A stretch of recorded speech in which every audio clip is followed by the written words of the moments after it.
How important is it to keep on doing God's will throughout our life? Let's look at the life of the boy king Joash in 2 Kings 12.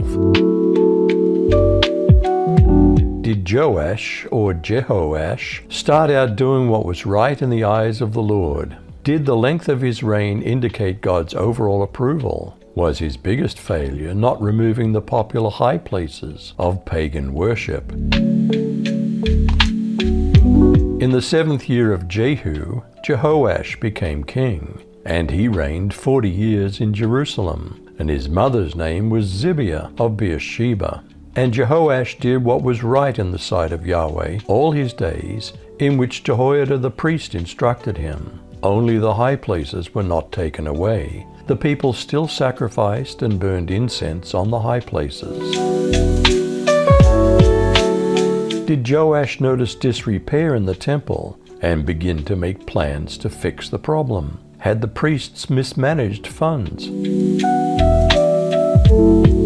Then Jehoash said to the priests, "All the money of the sacred offerings, which is brought into the house of the Lord, in current money, both the money of each man's assessment and all the money which anyone's heart prompts him to bring into the house of the Lord, the priests are to take it for themselves, each from his acquaintance, and they shall repair damage to the house, wherever any damage is found." But it came about that in the 23rd year of King Jehoash, the priests had not repaired any damage to the house. So King Jehoash summoned Jehoiada the priest and the other priests and said to them, "Why don't you repair damage to the house? Now then, you're not to take any more money from your acquaintances, but give it up for the damage to the house." The priests then agreed that they would not take any more money from the people, nor would they repair damage to the house. How was money raised for the needed repairs to the temple? Jehoiada the priest took a chest and bore a hole in its lid.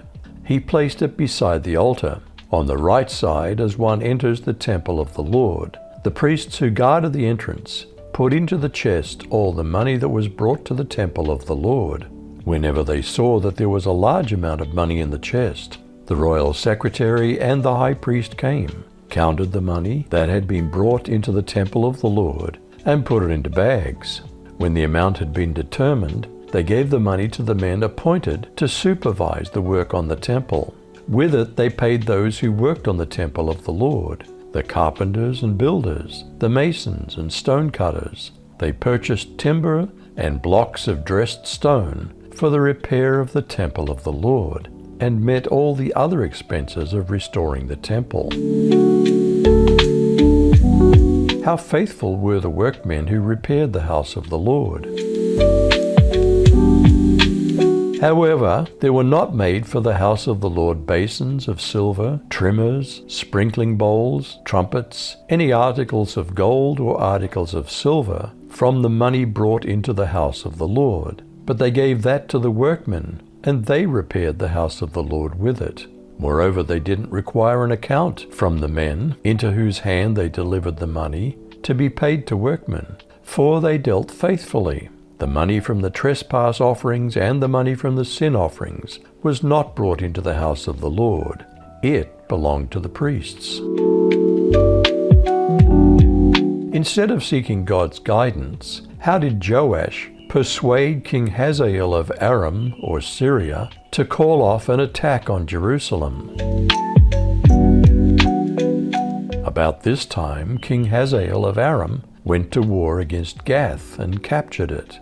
Then he turned to attack Jerusalem. King Joash collected all the sacred objects that Jehoshaphat, Jehoram, and Ahaziah, the previous kings of Judah, had dedicated, along with what he himself had dedicated. He sent them all to Hazael, along with all the gold in the treasuries of the Lord's temple and the royal palace. So Hazael called off his attack on Jerusalem. Did Joash eventually die in an assassination plot? Was it because he neglected seeking God's will?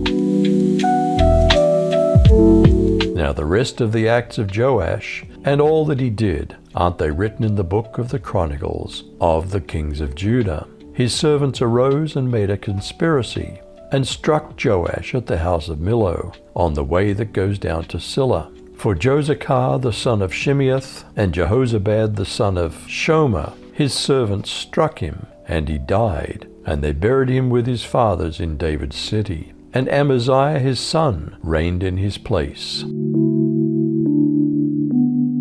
How important is it to finish what we started in our Christian life?